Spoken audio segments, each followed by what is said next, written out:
दोस्तों नमस्कार, आदाब, सत श्री अकाल। उर्मिलेश संवाद के इस कार्यक्रम में आपका बहुत बहुत स्वागत है। मैं हूं उर्मिलेश। दोस्तों, पूरा देश क्या पूरी दुनिया जानती है कि भारत का जो संविधान है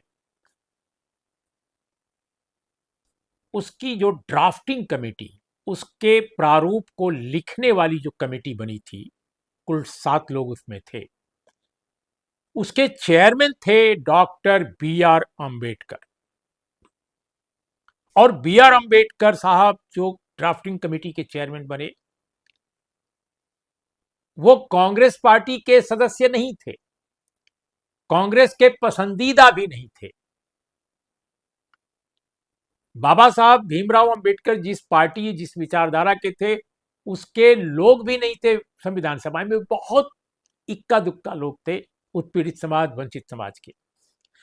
लेकिन वे सभी लोग आइडियोलॉजिकली भी बाबा साहब की तरह नहीं थे। लेकिन फिर भी इकलौते बाबा साहब अपने ढंग के, जो इकलौते थे पूरी संविधान सभा में, आखिर वो चेयरमैन कैसे बन गए, ये बड़ा यक्ष प्रश्न है। लेकिन आप देखते हैं कि बहुत सारे लोग प्राचीन इतिहास के बारे में, मध्यकाल के बारे में अनाप शनाप कहानियां गढ़ते रहते हैं, बिना तथ्य, बिना एविडेंस के। और सोशल मीडिया का एक बड़ा हिस्सा तो इसी काम में है। यहां तक कि टेलीविजन चैनल भी अनाप शनाप कहानियां, मध्य युग के बादशाहों के बारे में तमाम तरह की बातें कर जाते हैं। लेकिन आधुनिक काल की बिल्कुल जरूरी कहानियां, जो बिल्कुल जिसके बारे में पूरा एविडेंस है, सारे तथ्य हैं, रिकॉर्ड्स पे हैं, सारी चीजें कागजात हैं, उनके बारे में बेसिक जानकारी नहीं देते। अब जैसे मैं आपसे पूछता हूं कि doctor B R Ambedkar Bharat के संविधान सभा में जो ड्राफ्टिंग कमेटी बनी थी, उस ड्राफ्टिंग कमेटी के चेयरमैन वो कैसे बने, क्यों बने? क्या आप वो कांग्रेस के पसंदीदा नहीं थे? तो चेयरमैन बने तो बने कैसे, ये बड़ा सवाल है, कोई मामूली सवाल नहीं है। लेकिन आप ये सवाल पूछेंगे तो बहुत सारे अपने आप को अम्बेडकरवादी कहने वाले, या अपने आप को अम्बेडकर विरोधी कहने वाले, या कांग्रेस समर्थक कहने वाले, या संविधान समर्थक कहने वाले बहुत सारे लिबरल लोग भी इस बात को नहीं ठीक से बता पाएंगे कि वजह क्या थी। Why Ambedkar was deputed the great responsibility to draft the constitution or head the drafting committee of constitution। आज मैं इसी कहानी को आपके सामने पेश कर रहा हूं, और तथ्यों की जुबानी, बिल्कुल ठोस तथ्य के साथ। दोस्तों, पहले मैं ये कहानी बताने से पहले बता दूं कि भारत की जो संविधान सभा थी, उसकी ड्राफ्टिंग कमेटी जो बनी, वो 7 सदस्य उसमें थे संविधान सभा में। और ये 29 अगस्त 1947 को बाबा साहब को उसमें चेयरमैन बनाया गया।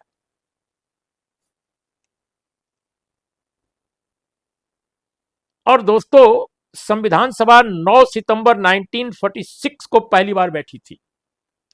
संविधान मंजूर किया उसने 26 जनवरी 1949 को। संविधान लागू हुआ 26 जनवरी 1950 को। 25 जनवरी 1950 को संविधान सभा भंग हो गई। शुरू में इसके 389 सदस्य थे, लेकिन बाद में 299 इसमें रह गए, अगस्त 1947 से जनवरी 1950 के बीच में। तो कॉन्स्टिट्यूएंट असेंबली जो बनी, उसमें बाबा साहब बाद में आए। और वो कैसे आए, उसकी भी बड़ी कहानी है। दरअसल वो कांग्रेस के समर्थन से नहीं आए थे। वो जो वंचित समाज के लोग थे, डिप्रेस्ड क्लास के लोग थे, जिसको अनुसूचित जाति अभी कहते हैं, उनके फेडरेशन की तरफ से उनका नामांकन था। और वो बंगाल से मुस्लिम लीग के समर्थन से आए थे। और दोस्तों, उस समय स्थिति ये थी कि बहुत सारे ऐसे लोग थे जो नहीं चाहते थे कि वो आए। लेकिन बंगाल के मशहूर जो बहुजन नेता थे, जोगेंद्र नाथ मंडल, उन्होंने ठान ली थी कि बाबा साहब को हर कीमत पर संविधान सभा में भेजना है। जोगेंद्र नाथ मंडल बहुत प्रतिष्ठित नेता थे, दलित वंचित समाज के। मुस्लिम लीग के साथ उनके ताल्लुकात बहुत शानदार थे, और इस तरह से वहां से चुने गए। लेकिन फिर हुआ क्या, संविधान सभा में तो आ गए बाबा साहब, लेकिन तब तक पार्टीशन का ऐलान हो गया। और पार्टीशन का ऐलान जब हो गया तो सब वहां की जो असेंबली थी जहां से वो चुन कर आए थे वो भंग हो गई तो सदस्यता भी चली गई बाबा साहब की। तो फिर उनको बॉम्बे से चुना गया और वो कांग्रेस समर्थन से चुना गया। तो इस तरह से बाबा साहब संविधान सभा में कामयाब होकर के बने रहे। वो अलग बात है कि बाद में जब चुनाव हुए लोकसभा के तो कांग्रेस ने विरोध किया और कांग्रेस ने उनको हरवा भी दिया। वो अलग कहानी है, उस कहानी पर आज हम बात नहीं कर रहे हैं। लेकिन संविधान सभा ने ड्राफ्टिंग कमेटी में उनको चेयरमैन का जो पद है वो कैसे दिया, क्यों दिया, इसकी बड़ी दिलचस्प कहानी है। तो बहुत संक्षेप में आपको मैं बता दूं कि उस समय संविधान सभा में जो प्रमुख लोग थे उसमें हमारे स्वाधीनता आंदोलन के नेता जवाहरलाल नेहरू थे, अबुल कलाम आजाद थे, सरदार पटेल थे, तमाम बड़े बड़े दिग्गज नेता थे। नेहरू जी के दिमाग में उस समय जो व्यक्ति या जो संविधानविद, जो कॉन्स्टिट्यूशन का एक्सपर्ट व्यक्ति था, वो दरअसल वो इंग्लैंड के एक बहुत बड़े कानूनविद थे। उनका नाम था sir Ivor Jennings. Sir Ivor Jennings को चाहते थे जवाहरलाल नेहरू कि ये बने चेयरमैन ड्राफ्टिंग कमेटी के। आपको हम बता दें कि ड्राफ्टिंग कमेटी किसी भी देश के कॉन्स्टिट्यूशन की जो होती है उसमें विदेश के लोग भी रखे जाते हैं, इसमें कोई नई बात नहीं है। विदेश के लोग रखे जाते हैं, एक्सपर्ट जो होते हैं, जो संविधान को जानते हैं और जो कानून को जानते हैं। एक्सपर्ट बहुत दुनिया भर के लोग रखे जाते हैं, ऐसा नहीं है, ये कोई नई बात नहीं है। आप देखें कई देशों का संविधान जो बना है अपने अगल बगल के ही देशों में, उसमें अनेक लोग हैं जो बाहर से लाए गए, कुछ देश के भी लोग रहे। तो ये कोई अप्रत्याशित नहीं होता, आश्चर्यजनक नहीं होता अगर सर इवोर को जवाहरलाल नेहरू की इच्छा अनुसार या उनकी पसंद के अनुसार ड्राफ्टिंग कमेटी का चेयरमैन बनाया जाता। लेकिन दोस्तों जब लगभग लगभग इवोर जेनिंग्स का नाम आगे आ रहा था और नेहरू जी के दिमाग में, पटेल साहब के दिमाग में ये डाल दिया गया था, उसी समय ये लोग महात्मा गांधी से मिलने गए नामों की फहरिस्त लेकर, क्योंकि कुछ और भी नाम थे लेकिन उसमें बाबा साहब भीमराव अंबेडकर का नाम नहीं था। उनमें भी एक और विदेशी थे, संभवतः अमेरिकन थे। तो इन लोगों का नाम गया तो बताया जाता है कि महात्मा गांधी ने उस लिस्ट को देखते ही कहा कि भाई नेहरू, भाई पटेल, कहां लालटेन लेकर दूर दराज के देशों में अपना संविधान विद खोज रहे हो, अपना देशी आदमी बनाओ। तो कौन बने? तो उन्होंने कहा अपने भीमराव अंबेडकर से बढ़िया कौन होगा। ये बात उस महात्मा गांधी ने सजेस्ट की या प्रपोज किया जिस महात्मा गांधी से बाबा साहब भीमराव अंबेडकर की कभी नहीं बनी। शुरू में तो महात्मा गांधी उनको कुछ समझते ही नहीं थे, बिल्कुल नजरअंदाज करते थे। लेकिन गोलमेज सम्मेलन जो पहला हुआ उसके बाद जो है उनको समझ में आया कि अंबेडकर क्या चीज है। उनकी विद्वता के बारे में, उनके बोलने के अंदाज, उनके लिखने के अंदाज के बारे में उनको बाद में समझ में आया। तब उनसे चिढ़ने के बावजूद और उनको नापसंद करने के बावजूद आइडियोलॉजिकली वो रिकॉग्नाइज करने लगे कि वो बड़ा विद्वान है। और मुझे लगता है कि यही उनके दिमाग में जो बैठ गया कि भाई ये तो विद्वान है। तो उन्होंने ये नाम प्रपोज किया।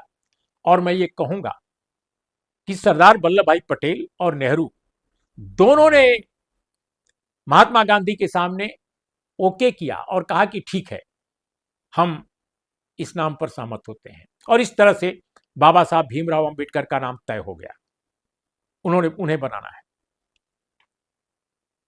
दोस्तों ये बात सिर्फ सुनी सुनाई नहीं है, ये इसके लिए ठोस प्रमाण भी हैं। और कुछ प्रमाण तो विद्वानों के हैं और कुछ जो हैं हिस्ट्री जो लिखी गई है मॉडर्न इंडिया की उसमें भी है, खासकर अपने कॉन्स्टिट्यूशनल हिस्ट्री।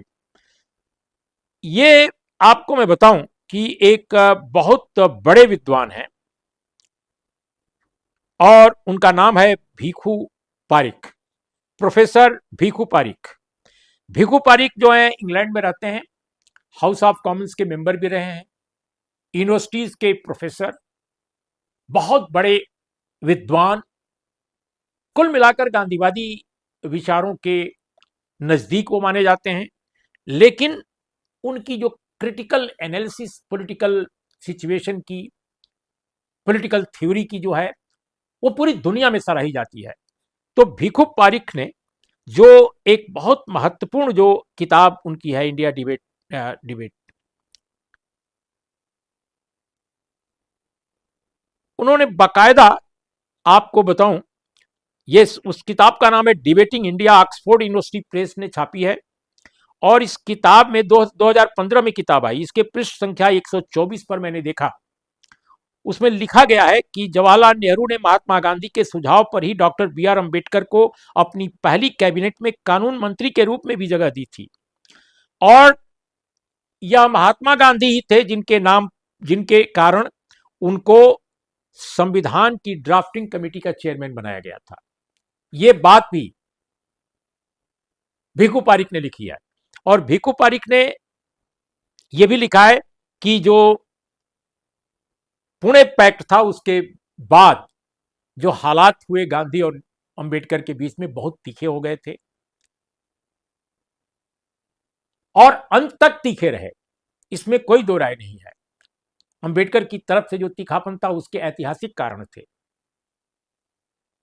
लेकिन जिस चतुराई और जिस चालाकी से महात्मा गांधी ने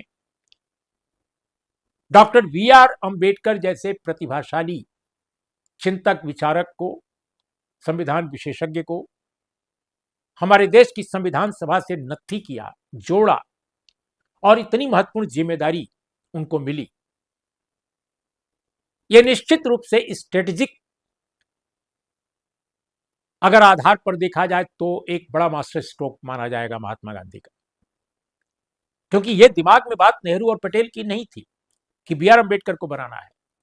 और कानून मंत्री के रूप में जो सुझाव आया, तब तक महात्मा गांधी जीवित थे, उनकी निशंस हत्या हिंदुत्ववादियों ने नहीं की थी तब तक। और दोस्तों, उन्हीं के कहने पर कानून मंत्री वो बने, लेकिन कानून मंत्री के पद से उनको फिर इस्तीफा देना पड़ा कुछ ही समय के बाद, कुछ वर्ष के बाद।